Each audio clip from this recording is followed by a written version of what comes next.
నమస్తే, welcome to great Andhra. మనతో పాటు ఉన్నారు సీనియర్ పొలిటికల్ అనలిస్ట్ జిఆర్ మహర్షి గారు. నమస్తే సార్. నమస్తే జగన్ గారు. సార్, ఈరోజు వైఎస్ఆర్సీపీ విస్తృత స్థాయి సమావేశం జరిగింది. ఇందులో జగన్ గారు వారి నాయకులందరికీ కూడా దిశానిర్దేశం చేశారు, ఒక ధైర్యాన్ని చెప్పారు. ఇక నుంచి మీరంతా కూడా ప్రజల్లోనే ఉండండి, వారితో కలిసి ఉండండి అని. ఆయన కూడా మరి బహుశా తొందరలోనే బయటకు వస్తారేమో.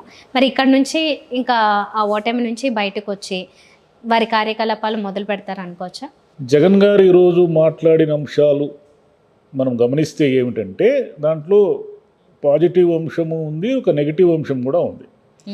పాజిటివ్ అంశాల గురించి మనం మాట్లాడాల్సి వస్తే ఆయన ఏమన్నారంటే ఓటమికి మనం ఏం కుంగిపోవాల్సిన పని లేదు, ఓడిపోయినంత మాత్రాన ఏమవుతుంది, మీరంతా కూడా ధైర్యంగా ఉండండి, ప్రజల్లో ఉండండి, మన కోసం నాయకులు ఉన్నారు, మన కోసం కష్టపడిన వాళ్ళు ఉన్నారు, కార్యకర్తలు ఉన్నారు, వాళ్ళందరికీ కూడా ధైర్యం చెప్పే దిశగా వాళ్ళకి అండగా ఉండండి ఇప్పటి నుంచి కూడా. ఎందుకంటే అసెంబ్లీలో మనకు ఉన్న బలం తక్కువ, మనం అసెంబ్లీ కంటే కూడా ప్రజల్లో ఉండే ఎక్కువ పోరాడాల్సి ఉంటుంది, పోరాటం చేయాల్సి ఉంటుంది అనేసి ఆయన చెప్పారు. అంటే ఆయన చెప్పిన మాటల్లో ఏమిటంటే ఇక మీదట కార్యాచరణలోకి వైసీపీ పార్టీ ఓటమికి ఏదో కృంగిపోయి ఓటమి వల్ల నాయకులంతా బయటికి రాకుండా ఇలా ఏమీ లేదు, మేము యాక్టివ్ అయిపోయినాము, మేము ఇక యాక్టివ్ ప్రతిపక్షంగా వ్యవహరిస్తాము, అసెంబ్లీలో మాకున్న బలం ఎంత అనే దాంతో మాకు సంబంధం లేదు, మేము ఇక మీదట జనంలో ఉంటాము, జనంలోనే తిరుగుతాము అనేది ఒక పాజిటివ్ అంశం.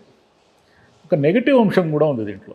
అది ఏమిటంటే చంద్రబాబు గారు తప్పులు చేస్తారు, చంద్రబాబు గారు పాపాలు చేస్తారు, శిశుపాలుడిలాగా ఆయన తప్పులు చేస్తూ ఉంటే ఒకరోజు ప్రజలు ఆయనకి బుద్ధి చెప్తారు, 2029లో మనకే అధికారం వస్తుంది అన్నట్టుగా కూడా మాట్లాడారు. అది కరెక్ట్ కాదు. ఎందుకు కరెక్ట్ కాదంటే ప్రతిపక్షంలో అంటే ఉన్నవాళ్ళు ప్రభుత్వం చేసే తప్పుల ఆధారంగా మాత్రమే మేము అధికారంలోకి వస్తాము అని ఎవరైనా భావిస్తే అది 100% కరెక్ట్ కాదు. ఎందుకంటే వాళ్ళు తప్పులు చేస్తారు అని మీరు కూర్చుంటారా? అంటే వాళ్ళు ఎప్పుడెప్పుడు చంద్రబాబు గారు తప్పులు చేస్తారు, చంద్రబాబు గారు వైఫల్యం చెందుతారు, చంద్రబాబు గారు ఈ పనులన్నీ చేయలేరు, ఆయన ఈ పథకాలన్నీ ఇవ్వలేరు, కాబట్టి మళ్ళీ ప్రజలు మనకే అధికారం ఇస్తారు అని నమ్మడం కరెక్ట్ కాదు. రాజకీయంగా ఆయన పార్టీ కార్యకర్తలతో పార్టీ నాయకులతో మాట్లాడారు కాబట్టి వాళ్ళకి మనోబలం ఇవ్వడానికి అట్లా మాట్లాడినా ఓకే, కానీ ఆయన అభిప్రాయం అదే అయితే మాత్రం అది కరెక్ట్ కాదు. ఇంతకుముందు కూడా మాట్లాడారు ఆయన, ఎన్నాళ్ళు ఆయన పాపాలు చేయడం స్టార్ట్ చేస్తారు అన్నట్టుగా. అది ప్రభుత్వం తప్పులు చేస్తుంది కాబట్టి మనం మళ్ళీ గెలుస్తాం అనుకోవడం మూర్ఖత్వం అవుతుంది. దీంట్లో ఇంకోటి ఏమిటంటే ఏదో శకుని పాచికలు అది ఇది ఇలా మాడుతూనే ఉన్నారు తప్ప ఇప్పటికీ మీరు ఎందుకు మిమ్మల్ని ప్రజలందరూ ఇంత 11 సీట్లకు పరిమితం చేసే విధంగా ఓడించారు అనేదాన్ని మీరు అదేమంటారు ఆత్మవిమర్శ చేసుకోవడం లేదు ఇప్పటికి కూడా. సరే, ప్రెస్కి అది రిలీజ్ చేస్తారా చేయరా, మీరు ఇంటర్నల్ మీటింగుల్లో మాట్లాడతారా అనేది మీ ఇష్టం, కానీ బయట నుంచి చూసే వాళ్ళకి ఎవరికైనా ఏమర్థమవుతుందంటే జగన్ గారు ఇంకా ఏం ఆలోచిస్తున్నారంటే ఈ ఎన్నికల్లో ఏదో శకుని పాచికల్లాగా ఈవీఎంలో గోల్మాలో ఏదో జరిగింది అనేది ఒకటి, తాము ఓడిపోవడానికి. 2, చంద్రబాబు గారు విపరీతమైన వాగ్దానాలు పథకాలు ఇవ్వడము అనేది ఒక చేయడం వల్ల ఆయన ప్రలోభ పెట్టడం వల్ల జనము ఆకర్షితులయ్యారు అనేది 2. మేము విశ్వసనీయతకు కట్టుబడి మేము ఇవ్వగలిగినవి మాత్రమే చెప్పాము, అయినా సరే జనం ప్రలోభాలకు గురయ్యారు అనేది ఆయన ఒపీనియన్. అలా అంతేకాకుండా ఆయన ఏం ఆలోచిస్తున్నారంటే జనంకి ఇంత ఇచ్చాము, మనం ఎన్ని లక్షల మందికి నేరుగా వేసాము, ఎన్ని లక్షల మందికి ఇచ్చాము, కానీ వీళ్ళ ప్రేమలు ఆప్యాయతలు ఏమయ్యాయో, వీళ్ళు ఎందుకు ఓట్లు వేయలేదు, ఈ కన్ఫ్యూజన్లోనే ఉన్నారు ఆయన. అంతే తప్ప తమ ప్రభుత్వం కరెక్ట్గా పనిచేసిందా, ఎందుకు ఇంతమంది ఉద్యోగుల దగ్గర నుంచి ఇంతమంది నిరుద్యోగుల దగ్గర నుంచి అందరూ పగబట్టి అనేక నియోజకవర్గాలు అంటే తమకు విపరీతమైన బలం ఉన్న నియోజకవర్గాలు, పైగా వైసీపీలో గట్టి నాయకులున్న నియోజకవర్గాలు, వైసీపీ గ్యారెంటీగా గెలుస్తుందని నమ్మిన నియోజకవర్గాల్లో కూడా ఎందుకు అన్ని వేల తేడాతో ఓడిపోయారు అనే ఆత్మవిమర్శ ఒకసారి చేసుకోకపోతే వాళ్ళకి నష్టం. అది తప్పులు ఎక్కడ జరిగాయి, వరుసగా తప్పులు ఎక్కడ జరుగుతూ వచ్చాయి, తప్పులు ఏమీ జరగలేదు, మేము వీఆర్ వెరీ కరెక్ట్, మేము వీఆర్ వెరీ ఫెయిర్, అసలు మేము ప్రజల కోసం మేము చేసింది అంతా ఇంత కాదు అని నమ్మడం వల్ల మీరు చేశారు. పథకాలు ఇచ్చారు, కరోనా కాలంలో ఆదుకున్నారు, గ్రామాల్లో సచివాలయాలు, వాలంటరీ వ్యవస్థ, ఆరోగ్యానికి సంబంధించి ఇవన్నీ చేశారు. ఇవి మాత్రమే చేస్తే అయిపోతుంది అంటే జనానికి డబ్బులు ఇచ్చినంత మాత్రాన ఓటర్లందరూ మీ వైపు ఉంటారని మీరు ఎందుకు అనుకున్నారు? ఎందుకు మీ మీద అంత కోపంతో ఓట్లు వేశారు? ఇదంతా ఇప్పుడు మీరు మీరు ఏం చేశారు అమరావతి అనేదాన్ని గత ప్రభుత్వం చేసినవన్నీ కూడా ఏళ్ల తరబడి తిరగదోడుతూ వచ్చారు. అంటే మీరు అధికారంలోకి వచ్చిన 2-3 ఏళ్ల తర్వాత కూడా మీరు ప్రతిదానికి ఏం చెప్తూ వచ్చారు? గత ప్రభుత్వం చేసిన తప్పులు, గత ప్రభుత్వం చేసిన వైఫల్యాలు, గత ప్రభుత్వం పోలవరం కట్టలేదు, గత ప్రభుత్వం ప్రత్యేక హోదా అడగలేదు, గత ప్రభుత్వం అప్పులు చేసింది అంటూనే వచ్చారు. మీరేం చేశారో కదా అడుగుతారు జనాలు. మీరేం చేశారో చెప్పకుండా గత ప్రభుత్వం అనడం వల్ల మీకు నష్టం జరుగుతూ రావడాన్ని మీరు గమనించలేకపోయారు. ఇప్పుడు అమరావతి గత ప్రభుత్వం తీసుకున్న నిర్ణయం అది. దాన్ని పూర్తిగా పక్కన పెట్టేసి 3 రాజధానులు అన్నారు. 3 రాజధానుల వల్ల ఏమైనా ఎక్కడైనా ఒక ఇంచు పని జరిగిందా? వైజాగ్లో ఋషికొండలో భవనాలు కట్టడం మినహాయిస్తే మిగతా ఏదైనా 3 రాజధానులకు సంబంధించి ఏమైనా జరిగిందా? ఏం జరగలేదు. కోర్టు సమస్యలు, అనేక సమస్యలు వచ్చాయి. పోనీ మీరు ఏ వైజాగ్నైతే రాజధానిగా ఎంచుకున్నారో ఆ వైజాగ్లో కూడా మీరు గెలవలేదు కదా. ఎందుకు గెలవలేకపోయారు? ఎందుకు ప్రజల్ని మీరు దూరం చేసుకున్నారు? ఇప్పుడు అంటున్నారు ప్రజల్లోకి వస్తాం అంటున్నారు, కానీ నిజంగా ప్రజల్లోకి వచ్చారా? ముఖ్యమంత్రిగా మీరు ఎప్పుడు వచ్చారు ప్రజల్లోకి? ఒక మీడియా సమావేశం పెట్టారా 5 ఏళ్ల నుంచి?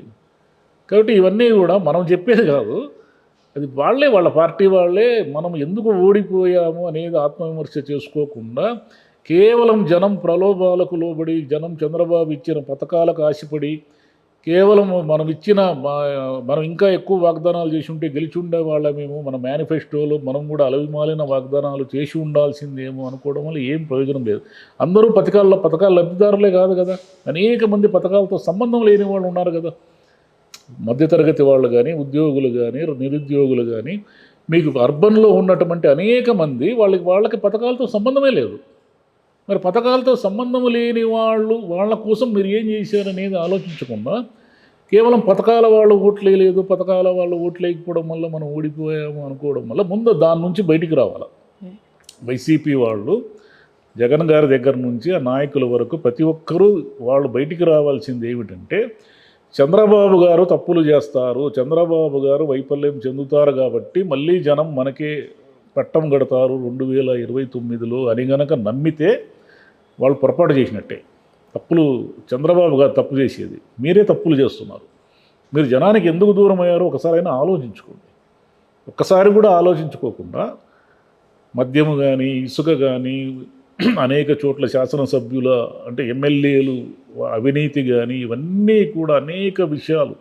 అంటే జగన్ ఒక విధ్వంసానికి పాల్పడతాడు అనే దాన్ని ఎక్కువ ఫోకస్ చేయగలిగారు ప్రతిపక్షాల వాళ్ళు. మీకు మీడియా సెంటర్ అంత డబ్బు పెట్టిన మీడియా సెంటర్ని మీరు వచ్చిన మరుసటి రోజే కొట్టేశారు. అన్న క్యాంటీన్లు మూసేశారు. మద్యం అంతా పాలసీ మార్చేసి తికమక చేశారు. ఇసుక సామాన్యులకు అందకుండా చేశారు. వీటన్నిటినీ మీరు అధికారంలోకి వచ్చిన ఏడాదిలోగా ఒక్కసారి రివ్యూ చేసి అసలు ఏం జరుగుతూ ఉంది, జనం మన గురించి ఏమనుకుంటున్నారు అని ఒక్కసారి ఆలోచించి ఉంటే ఇంత దూరం వచ్చిండేది కాదు. ఇప్పుడు వైసీపీ వాళ్ళని బెదిరిస్తున్నారు, కార్యకర్తలని అది చేస్తున్నారు, ఇది చేస్తున్నారు అని మీరు అంటున్నారు. ఎవరి మీద దౌర్జన్యం చేసినా అన్యాయమే అది. కానీ స్థానిక సంస్థల్లో 99% మీరు ఎలా గెలిచారు? ఒక్కసారైనా ఆలోచించారా? ప్రతిపక్షం అనేదే లేకుండా మీరు అన్ని స్థానిక సంస్థలలో కూడా మీ కౌన్సిలర్లు, మీ కార్పొరేటర్లు, మీ చైర్మన్లు, మీ మేయర్లు ఎలా గెలిచారు? వీళ్ళంతా ఎలా గెలిచారు? మరి అంత మూకుమ్మడి బలము ఉన్నటువంటి వైనాట్ 175 అని మీ కాన్ఫరెన్స్ లెవెల్స్ పెంచినటువంటి స్థానిక సంస్థల ఎన్నికలు మరి తర్వాత ఈ అసెంబ్లీ ఎన్నికల్లో ఎందుకు ప్రతిబింబించలేదు? ఎందుకు 11 సీట్లకు మిమ్మల్ని పరిమితం చేశారు? ఇవన్నీ ఆలోచించకుండా కేవలం ఆయన శిశుపాలుడిలాగా తప్పులు చేస్తాడు అని కాచుకు కూర్చుంటే మాత్రము ఇటువైపు శ్రీకృష్ణుడు ఉండాలి కదా. శిశుపాలుడు తప్పులు చేస్తే శిక్ష విధించడానికి శ్రీకృష్ణుడే లేకపోతే ఇంక భారతంలో కథే ఉండదు. కాబట్టి భారత కథల వల్ల లాభం లేదు, వాస్తవాల్లోకి రావాలి. ఓకే, ఇంకా ఓదార్పు యాత్ర కూడా చేస్తారు మళ్ళీ, అంటే టీడీపీ దాడుల్లో గాయపడిన వారిని కలుస్తారు అని. ఇది ఎప్పుడు జరుగుతుంది? అంటే చరిత్రలో ఒక మాట చెప్తారు, ఒకసారి హిస్టరీ క్రియేట్ చేసిన ఒక సంఘటన అది మళ్ళీ రెండోసారి జరిగితే ఒక ఫార్స్గా మారుతుంది, అంటే హాస్యాస్పదంగా అవుతుంది అంటారు. ఎందుకంటే ఓదార్పు యాత్ర అనేది అప్పుడు ఆయన చేసినప్పుడు దానికి ఉన్న బలం వేరు, దానికి ఉన్న స్ట్రెంగ్త్ వేరు, ఆయనకున్న ఆదర అభిమానాలు వేరు. ఇప్పుడు ఓదార్పు యాత్ర ఏ బేసిస్ మీద చేస్తారు ఆయన ఓదార్పు యాత్ర? అంటే వైసీపీ కార్యకర్తలను కొట్టారు అని చేస్తారా? కొట్టారు అని చేయడం వల్ల ఊరికే వైసీపీ నాయకులకి మనోబలం ఇవ్వడానికే తప్ప మామూలు జనానికి దీంతో ఏం పని ఉంది? ఇంత మునుపైతే తండ్రి గారు చనిపోయారు, తండ్రి గారు చనిపోయిన దానివల్ల ఆ మరణాన్ని తట్టుకోలేని వాళ్ళ కోసము, సామాన్యుల కోసము ఈయన ఊరూరు తిరిగాడు అంటే అప్పుడున్న ఆకర్షణ వేరు, అప్పుడున్న మైలేజ్ వేరు. ఇప్పుడు ఈయన జనాల్లోకి వెళ్ళడం వల్ల మరి టూ ఎర్లీ అది మరి డిసెంబరో జనవరో అంటున్నారు. డిసెంబరో జనవరిలో ఈయన ఓదార్పు యాత్ర చేయడం వల్ల అంటే చంద్రబాబు గారికి కనీసం 6 నెలలు 1 ఇయర్ టైం కూడా ఇవ్వకుండా వెంటనే ఇప్పుడు ఈ ఓదార్పు యాత్రలో ఏం మాడతారు ఆయన? ప్రభుత్వాన్ని విమర్శిస్తూనే కదా మాడాల్సిందే మామూలుగా అయితే. కాబట్టి మీరు అలా విమర్శించడం వల్ల ఏమైందంటే వీళ్ళు ఇంకా ఓడిపోయి 6 నెలలు కాలేదు, అప్పుడే వీళ్ళకి ఇంత తొందర అయిపోయింది అనేది జనంలో ఇదే అవుతుంది. అంటే జనం వస్తారా రారా అనేది ఈ రోజుల్లో లెక్క కాదు. ఎందుకంటే రాప్తాడు సభకి 5 లక్షల నుంచి 6 లక్షల మంది వస్తే అదే రాప్తాడులో ఓడిపోయారు. మరి ఆ సభ అంత సూపర్ సక్సెస్ అయినప్పుడు, అంతమంది జనం వచ్చినప్పుడు మీరు అక్కడ ఎలా ఓడిపోయారు? కాబట్టి ఓటమికి చాలా కారణాలు ఉంటాయి, గెలుపుకు కూడా అలాగే చాలా కారణాలు ఉంటాయి. వీటన్నిటినీ కూడా రాజకీయ నాయకులు ఇగోలకు పోకుండా వ్యక్తిగతంగా తామేదో అతీతులం అన్నట్టుగా కాకుండా ఒక్కసారి ఆలోచించుకొని ఆత్మవిమర్శ చేసుకుంటే చాలా విషయాలను చక్కదిద్దొచ్చు. ఏది మించిపోదు. ఎవరికి ఓటమి శాశ్వతం కాదు, ఎవరికి విజయం శాశ్వతం కాదు. వీళ్ళు అవుతారు, వాళ్ళు అవుతారు. మన కళ్ళ ముందే చూసాం కదా, 23 సీట్లతో ఓడిపోయిన చంద్రబాబు గారు ఈరోజు అఖండ మెజారిటీతో వచ్చారు. మరి అదే 151 సీట్లతో గెలిచిన జగన్ గారు 11 సీట్లకు పరిమితమయ్యారు. చూస్తూ ఉండగానే 5 ఏళ్లలో వచ్చిన మార్పులు. పవన్ కళ్యాణ్ గారు అన్ని తనతో సహా అన్నీ ఓడిపోయి ఇప్పుడు అన్నీ గెలిచారు ఆయన. కాబట్టి అది శాశ్వతము ఇది శాశ్వతం అనేది కాదు. ఇంకోటి ఏమిటంటే జగన్ గారు ఇంకో మాట కూడా అన్నారు. అదేమిటంటే చంద్రబాబు గారికి ఈరోజు బీజేపీ ప్రభుత్వం నిలబెట్టడానికి తగినంత బలం ఉంది కదా. అంటే బీజేపీ కోalition గవర్నమెంటు చంద్రబాబు గారి సంఖ్యాబలం మీద ఈరోజు ఆధారపడి ఉంది. కాబట్టి ఇప్పుడు ఈయన ప్రత్యేక హోదా అడగాలి, ప్రత్యేక హోదా అడగకపోతే ఈయన గురించి యువత ఏమనుకుంటారు అన్నట్టుగా ఉన్నాయి. ప్రత్యేక హోదా మీరు 5 సంవత్సరాలు ఒక్కసారి కూడా అడగకుండా, ఒక్కసారి కూడా దాన్ని ప్రస్తావించకుండా బీజేపీ చెప్పిన వాళ్ళకి మీరు ఓటేసి రాజ్యసభలో కానీ అన్ని చోట్ల ఇప్పుడు మీరు ప్రత్యేక హోదా గురించి మాట్లాడితే హాస్యాస్పదంగా ఉంటుంది. కాబట్టి ముందు వైసీపీ చేయాల్సిన పని ఏమిటంటే తెలుగుదేశం తప్పులు చేస్తుందని ఎదురు చూడడం మానేసి తామెక్కడ తప్పులు చేశామో ఒకసారి ఆత్మవిమర్శ చేసుకొని పార్టీని నిలబెట్టుకునే ప్రయత్నం చేయడం మొదలైతే ప్రభుత్వం ఎలాగూ తప్పులు చేస్తుంది. తప్పులు చేయకుండా ఈ దేశంలో ఏ ప్రభుత్వం పాలించలేదు. అది నిజంగా అంత తప్పులు చేస్తే జనం చూసుకుంటారు, మీరేం చూసుకోనక్కర్లే.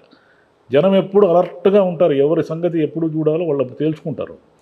కాబట్టి వైసీపీ తేల్చుకోవాల్సింది ఏమిటంటే ఓటమితో సంబంధం లేకుండా నిరంతరం జనంతో ఉండి ప్రజా సమస్యల పరిష్కారం కోసం పోరాడడం మొదలు పెడితే జనంలో ఉండి అప్పుడు జనమే వాళ్ళని మళ్ళీ నెత్తికెక్కించుకుంటారు. అది లేకపోతే నెత్తి నుంచి దింపేస్తారు. Right sir, thank you.